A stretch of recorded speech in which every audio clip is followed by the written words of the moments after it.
Bonjour à tous. Dans cette nouvelle vidéo, on va parler de la notion de continuité.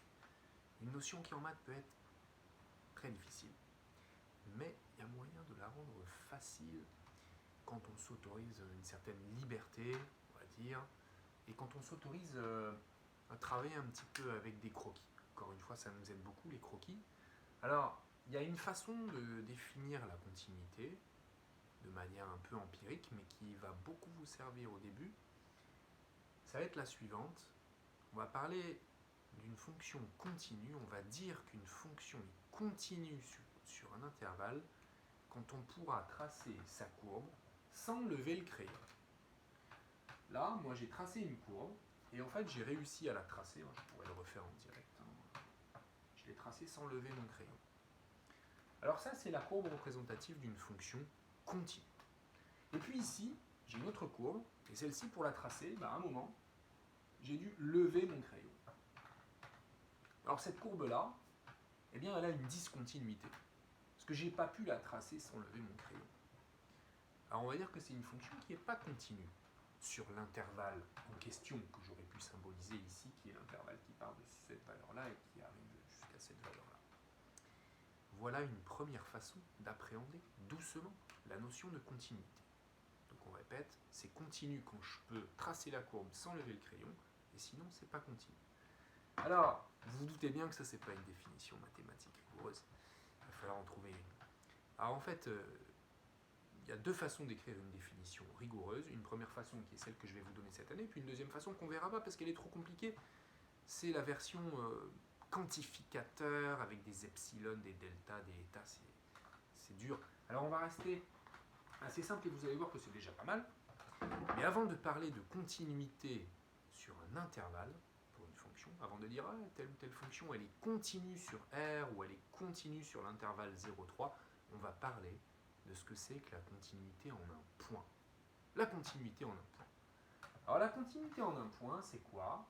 On dit que f est continu en petit a étant un nombre réel, qui fait partie du domaine de définition de f, je vais quand même l'écrire. Si et seulement si quoi? Si et seulement si la limite de f de x lorsque x tend vers a est égale à f de a. Voilà ce que c'est que la continuité d'une fonction en un point a.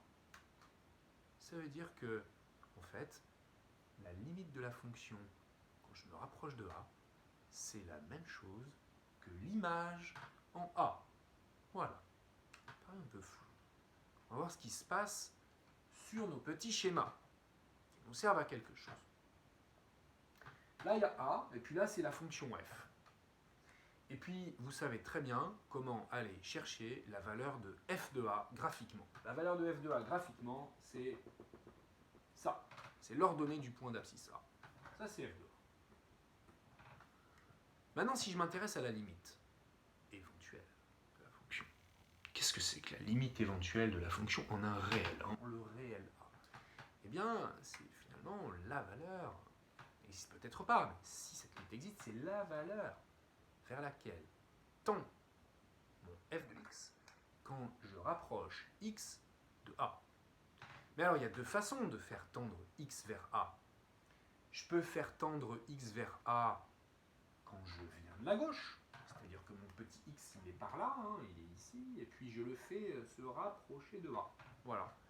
Et puis, il y a aussi le fait que mon x, il peut être à droite, et puis je le fais se rapprocher de a en venant de la droite. Donc ça, c'est la distinction entre la limite à gauche et la limite à droite. Alors, pour que la limite tout court existe, eh bien, il faut qu'elle soit la même en venant de la gauche et en venant de la droite. Et alors là, graphiquement, ce point-là, on voit très bien ce qui se passe. C'est-à-dire que comme j'ai tracé une courbe sans lever le crayon, je me dis que, en fait, quand je prends un x et que je repère son f de x correspondant, ici et celui-là, cette ordonnée-là, et bien quand je rapproche x de a en venant de la gauche, en fait, mon x se rapproche de a, donc finalement mon f de x, il va se rapprocher de f de a. à tel point que, en fait, la limite quand x tend vers a, x étant inférieur à a, c'est-à-dire la limite quand je viens de la gauche, ça va être finalement l'ordonnée de ce point-là, puisque je vais me rapprocher, il n'y a pas de coupure, il n'y a pas de discontinuité, donc la limite à gauche, ça va être f de a. Et puis même chose à droite. Quand je prends un x ici qui est à droite de A, mais que je le fais se rapprocher de A, qu'est-ce qui se passe? En fait, mon point qui est là, il se rapproche, il se rapproche, il se rapproche. Mes ordonnées se rapprochent peu à peu de f de A. Parce que tous les points se rapprochent de ce point-là sans aucune discontinuité. Donc dans ce cas-là, on a bien sûr la limite de f de x quand x tend vers A à gauche, qui est égale à f de a, qui est aussi égale à la limite de f de x quand x tend vers a à droite. Comme ça égale ça, on peut dire que cette fonction a une limite. Sa limite, c'est limite de f de x quand x tend vers a. Et puis cette limite, elle vaut exactement la même chose que ce qu'il y a au milieu, c'est-à-dire l'image de a par la fonction f. Qu'est-ce qui se passe désormais ici? Regardons de plus près. J'efface ça. Je garde vraiment la définition de la continuité en un point telle que je l'avais écrite au début. Et là, on va regarder ce qui se passe. Là, je ne sais pas si vous connaissez ces petits symboles-là, mais ça, c'est un point. Et donc, si c'est un point, ça veut dire que f de a, je vais le lire ici, parce que c'est vraiment un point de la courbe. Et là, je suis quasiment au niveau de petit a aussi, mais j'ai mis un crochet ouvert. Le crochet ouvert signifie qu'en fait, ce point-là, pile celui-là, il ne fait pas partie de la courbe. Je l'exclus de la courbe, un peu comme quand j'exclus un nombre d'un intervalle. Quand j'écris l'intervalle 1, 3 et que je mets un crochet ouvert, bien sûr, ça veut dire que 3 ne fait pas partie de l'intervalle. Ici, c'est pareil, ça veut dire que ce point-là, ici, là, je l'ai exclu en fait de la courbe. Il ne fait pas partie de la courbe. En A, la valeur, c'est pas celle-là, la valeur, c'est celle-là. Voilà. Alors, on va tester un peu la définition de la continuité ici. f de a, on a dit c'est ça, il n'y a pas de problème. On va travailler sur la limite à droite. La limite à droite, c'est quoi? La limite de f de x quand x tend vers a, quand je viens de la droite, je prends un x qui est par là, et puis je le rapproche de a, je le rapproche. Donc en fait, les f de x qui étaient là, ils se rapprochent, ils se rapprochent, ils se rapprochent, ils se rapprochent, et puis en fait, ils se rapprochent tellement que la limite de f de x quand x tend vers a en venant de la droite, c'est quoi? C'est ça là, donc c'est f de a. Parce que là, j'ai une courbe que j'ai obtenue de manière continue, que j'ai tracée sans lever le crayon, donc je me dis, oui, je me rapproche, et puis voilà. En fait, ici, j'ai limite de f de x quand x tend vers a, x étant strictement supérieur à a, qui est la même chose que f de a. Même ordonnée. Maintenant, si je regarde un peu ce qui se passe à propos de la limite à gauche, c'est-à-dire quand je fais tendre x vers a, mais je prends des x qui sont à gauche de a, et puis je me rapproche de a en venant de la gauche. Alors, voilà le f de x de mon premier x, et puis je me rapproche. Et puis qu'est-ce qui se passe quand je tends vers a, mais en venant de la gauche? Eh bien, ma valeur limite, ça ne va pas être celle-ci. Ça va être ce point-là, qui est exclu de la courbe, mais qui est bien la valeur limite des f de x quand x tend vers a en venant de la gauche. Donc finalement, la valeur de la limite ici de f de x quand x tend vers a, mais x étant inférieur à a, eh bien c'est cette valeur-là que je vais appeler, je sais pas moi, je vais l'appeler b. Ici, f de a, c'est pas la même chose que b. Ici, la limite à gauche n'est pas la même que la limite à droite. Donc finalement, l'égalité n'est pas respectée parce que la fonction f n'a pas de limite en a, puisque sa limite à gauche n'est pas la même que sa limite à droite. Donc, on a une discontinuité au point A. Voilà l'adaptation entre schéma, courbe et définition précise avec la notion de limite. Ça, c'est pour la continuité en un point. Qu'est-ce que c'est que la continuité sur un intervalle? On dit que f, elle est continue sur un intervalle i si elle est continue en tous les points de l'intervalle i. Alors ici, vous voyez bien que si on prend un autre point d'abscisse A, hein, celui-là, ou celui-là, ou celui-là, ou celui-là, ou celui-là, ben en fait, ça va être comme pour ce point-là, c'est-à-dire qu'on va bien sûr avoir la limite à gauche qui est la même que la limite à droite, qui est la même que l'image qui est au milieu, et donc partout, en tout point, la fonction sera continue, ce qui veut dire que la fonction est continue sur tout l'intervalle sur lequel elle est définie. On dit donc ici que f est continue sur i. Ici, il y a un problème. Il y a un problème en petit a. Donc la fonction, elle ne peut pas être continue sur i. Pourquoi? Parce qu'elle n'est pas continue en tout point de i, puisqu'elle n'est pas continue ici en a. Donc stop, c'est une fonction qui n'est pas continue sur i. Voilà ce que c'est que la continuité. Alors on va travailler avec des exemples, bien sûr, mais on va se rassurer aussi en se disant que quasiment, non, toutes les fonctions que vous avez vues, toutes jusqu'à présent, elles sont continues sur leur domaine de définition.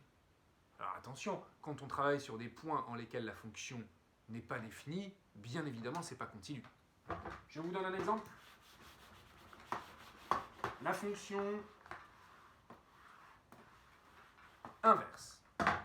La fonction inverse, elle est représentée par une jolie hyperbole, voilà, qui est comme ça. La fonction inverse, est-ce qu'elle est continue en 0? Bien sûr que non. Elle n'est même pas définie en 0. Son domaine de définition, c'est R étoile. Alors quand une fonction n'est pas définie en un point, elle ne risque pas d'être continue en un point.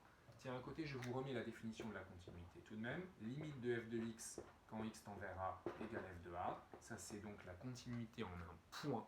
D'accord? Et ici, on voit bien sûr très clairement que la fonction, elle ne peut pas être continue en 0. Pourquoi? Parce que f de 0 n'existe pas. Ok. Tout simplement. Alors, les fonctions polynômes sont continues sur R. Les fonctions rationnelles sont continues sur leur domaine de définition. Quand vous les tracez, vous apercevez qu'en fait, vous n'avez jamais besoin de lever le crayon. En tout point, la limite à gauche, c'est la même que la limite à droite. En tout point en lequel la fonction est définie, bien sûr, je le répète. Mais si on voyait alors des exemples de fonctions qui ne sont pas continues sur leur domaine de définition, si on voyait à quoi ça ressemble un petit peu. Alors on va en tracer une. La plus célèbre, c'est la fonction partie entière. La fonction partie entière, elle a une représentation graphique un petit peu bizarre. La fonction partie entière, déjà, quelle est son expression? Son expression, c'est ça. Grand E de x, hein, c'est une fonction qui a un x réel associé à un nombre qu'on appelle partie entière de x et qui est un entier. Donc finalement, mon de x, ce sera toujours un élément de grand N, un élément de grand Z, parce que ça peut être quelque chose de négatif. Alors, je vous donne des exemples, parce que la partie entière, elle se comprend très bien avec des exemples. La partie entière, finalement, il faut la comprendre comme la version sans les chiffres qui se trouvent après la virgule d'un nombre quand on pense au développement décimal de ce nombre. Voilà. Par exemple, la partie entière de 1,6, c'est 1.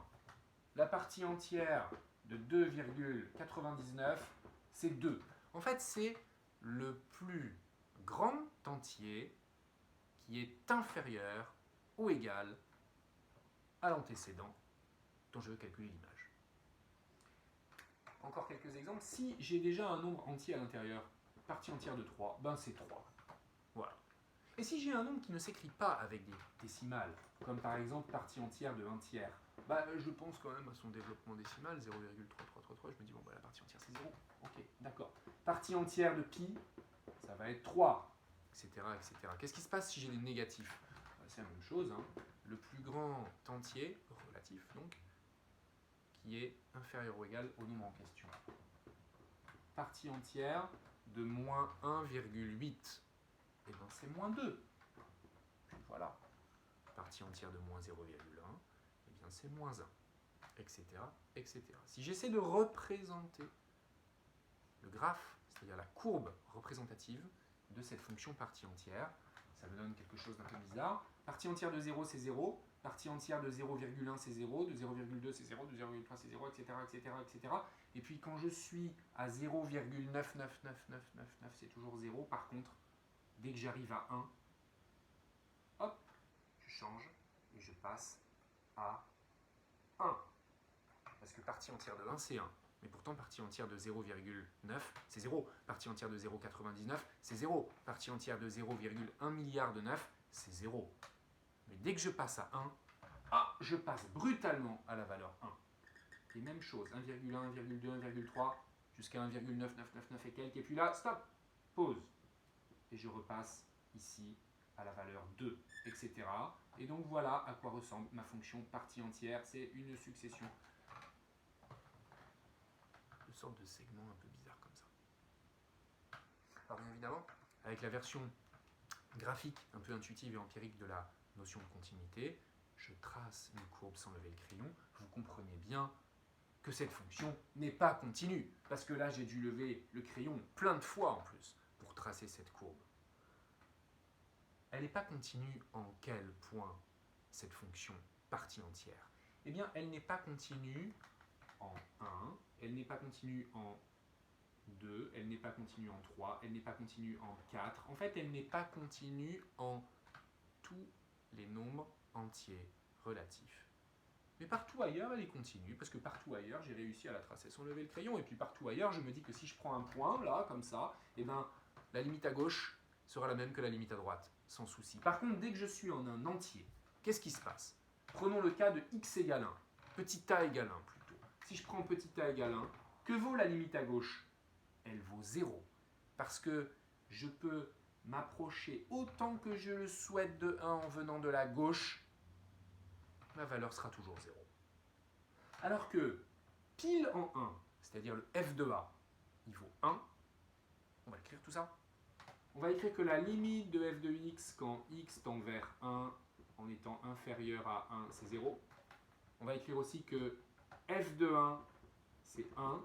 Et on va écrire aussi que la limite de f de x quand x tend vers 1 mais en venant de la droite, c'est quoi? Eh ben, en fait, je m'approche de 1 mais en venant de la droite, donc je me rapproche de 1, je me rapproche de 1, c'est tout à fait continu, donc ça va être 1, la limite à droite en 1.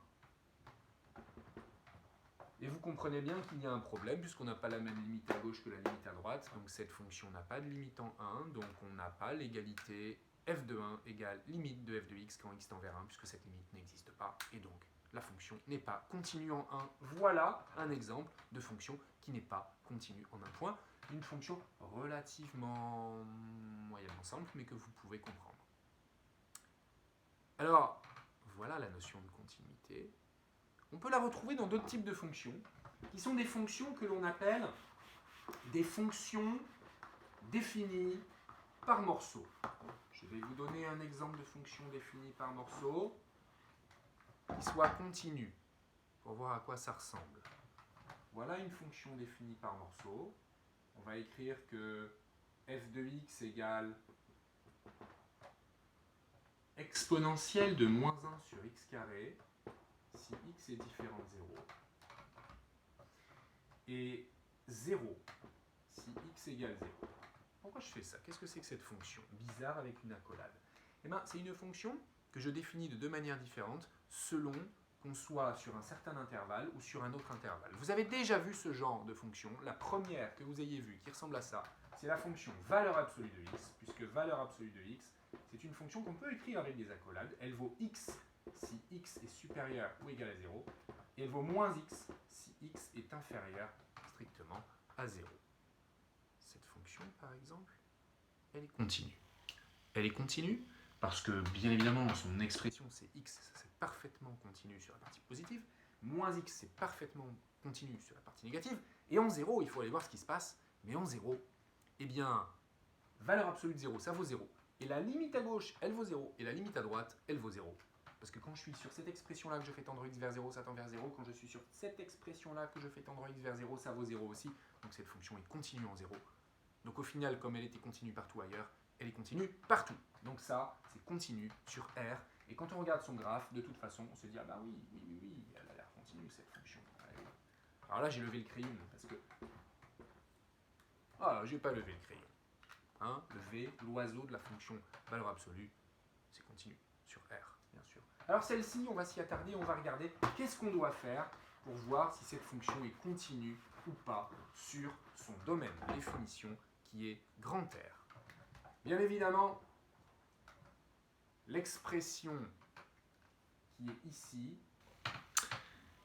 va me donner l'indication que cette fonction, elle est continue en dehors de 0, c'est sûr, parce que c'est par une composition de fonctions que je vais réussir à le prouver assez facilement en disant que ce sont des fonctions que je connais, des fonctions usuelles, moins 1 sur x carré, c'est continu sur son domaine de définition, c'est une fonction rationnelle, donc c'est continu sur R étoile, et puis quand je compose ça par l'exponentielle, ça me donne une fonction continue sur R étoile. Par contre, qu'est-ce qui se passe en 0 ? Ça, il faut le voir de plus près. Il faut aller voir si cette fonction, elle est continue en 0 ou pas. Alors comment on fait ? Eh bien, on va essayer de vérifier si la limite de f de x, quand x tend vers 0, elle est bien égale à f de 0. Voilà. Si on arrive à écrire ça, ça veut dire que la fonction est continue en 0. Donc quand on veut savoir si les fonctions sont continues ou pas en un point, on doit toujours se poser la question, est-ce que ça, c'est vrai ? Et on peut même aller plus loin, parce que ici, on va se dire, oh là là, mais le domaine de définition, il est ici coupé en deux. En 0, il y a un problème. Donc, on a le droit de se dire, il va falloir de toute façon que je regarde si cette limite existe, c'est-à-dire si on a la même limite à droite que la limite à gauche. On va être obligé de distinguer les deux cas. Peut-être. Est-ce que ça, c'est égal ? On va voir. Alors, qu'est-ce qui se passe quand on veut essayer de travailler sur la limite en 0 ? Eh bien, on fait tendre x vers 0. C'est-à-dire que là, on regarde l'expression et on se dit, ok, si je fais tendre x vers 0, qu'est-ce qui se passe ? Si je fais tendre x vers 0, x au carré, ça tend vers 0. En étant positif. En passant à l'inverse, 1 sur x carré, ça tend vers plus l'infini. Et en passant à l'opposé, ça tend vers moins l'infini. Je viens de comprendre que quand x tend vers 0, ceci tend vers moins l'infini. Et d'ailleurs, que ce soit en venant de la gauche ou en venant de la droite, je n'ai pas eu à distinguer le 0 plus ou le 0 moins. C'est-à-dire que quand x tend vers 0 tout court, eh bien cette chose-là va toujours tendre vers moins l'infini. D'accord ? Moins 1 sur x carré, quand x tend vers 0, ça tend vers moins l'infini. Qu'est-ce qu'il suffit que je fasse ensuite ? Eh bien, que je fasse une composition. Je compose par l'exponentielle. Je me rappelle que exponentielle de quelque chose, quand le quelque chose, que j'appelle grand X, tend vers moins l'infini, c'est 0.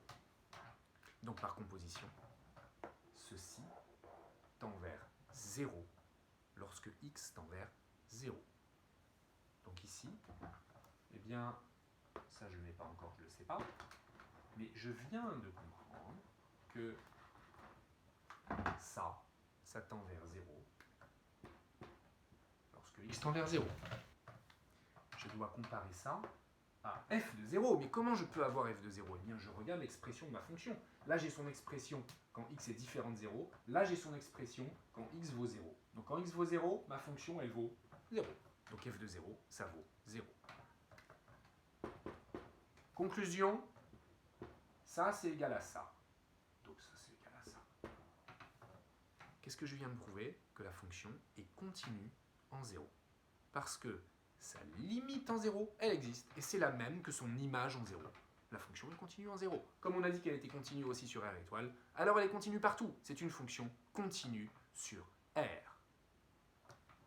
Qu'est-ce qui se serait passé si ici, j'avais pas mis 0 dans ma fonction ? Si j'avais dit ici, tiens, moi je veux que f de x, ça vale 1 quand x vaut 0. Bon, et bien la limite ici, elle vaut toujours 0. Et puis f de 0, ça vaut plus 0, ça vaut 1. Qu'est-ce qui se passe ? 0 est différent de 1. Alors est-ce qu'on a la limite de f de x quand x tend vers 0 qui est égal à f de 0 ? Non. Donc on a un différent. Qu'est-ce qu'on dit ? La fonction n'est pas continue en 0. Voilà. Donc elle n'est pas continue sur R. Elle serait continue sur R étoile, mais pas sur R, parce qu'elle n'est pas continue en un seul point qui pose problème. Donc il y a discontinuité, et donc ça ne va pas. Voilà ce que c'est que la continuité.